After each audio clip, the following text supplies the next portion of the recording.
অযোধ্যায় বাবরি মসজিদ ভাঙার ৩৩ বছর পর বাংলাদেশের পাশেই পশ্চিমবঙ্গের মুর্শিদাবাদে নির্মিত হচ্ছে নতুন বাবরি মসজিদ, যার ব্যয় ধরা হয়েছে ৩০০ কোটি রুপি। তৃণমূল কংগ্রেসের বহিষ্কৃত বিধায়ক হুমায়ুন কবিরের সাহসে উত্তাল পশ্চিমবঙ্গের রাজনীতি। পাল্টা মুর্শিদাবাদে অযোধ্যার মতো রাম মন্দির নির্মাণের ঘোষণা দিল বিজেপি।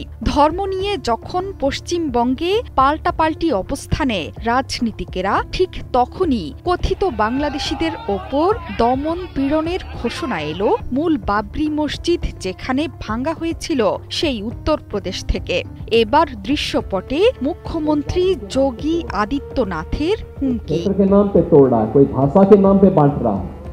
নিজের এক্স হ্যান্ডেলে যোগী আদিত্যনাথের ঘোষণা, বাংলাদেশি এবং রোহিঙ্গা অনুপ্রবেশকারীদের বিরুদ্ধে কঠোর এবং দৃঢ় ব্যবস্থা নিতে চলেছে উত্তরপ্রদেশের সরকার। রাজ্যের বাসিন্দাদের প্রতি তার সাফ কথা, গৃহকর্মী, শ্রমিক বা ব্যবসায়িক কাজে কাউকে নিয়োগ দেওয়ার আগে তাদের পরিচয় সম্পূর্ণ যাচাই করতে হবে।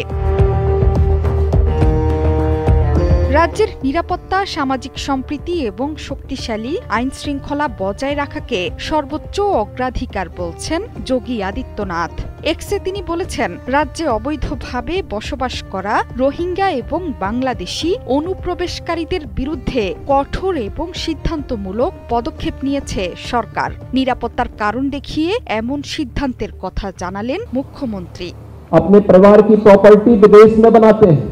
ভারতীয় গণমাধ্যমগুলো বলছে, সম্প্রতি রাজ্যে অবৈধভাবে বসবাসকারী সন্দেহভাজন রোহিঙ্গা ও বাংলাদেশিদের বিরুদ্ধে অভিযান শুরু করেছে উত্তরপ্রদেশের পুলিশ।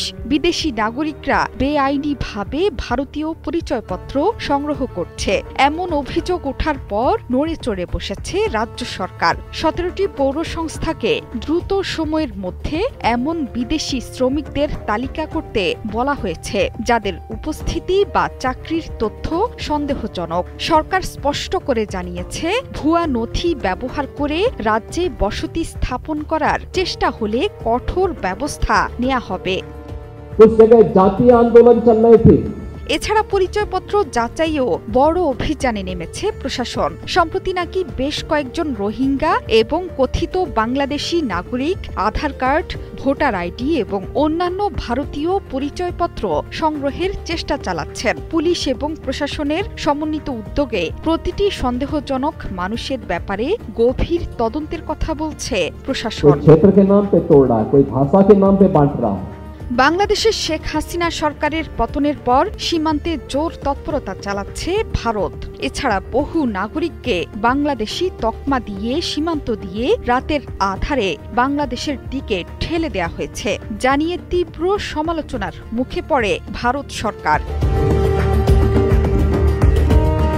জোহরা চৌধুরী সেতু, ৭১।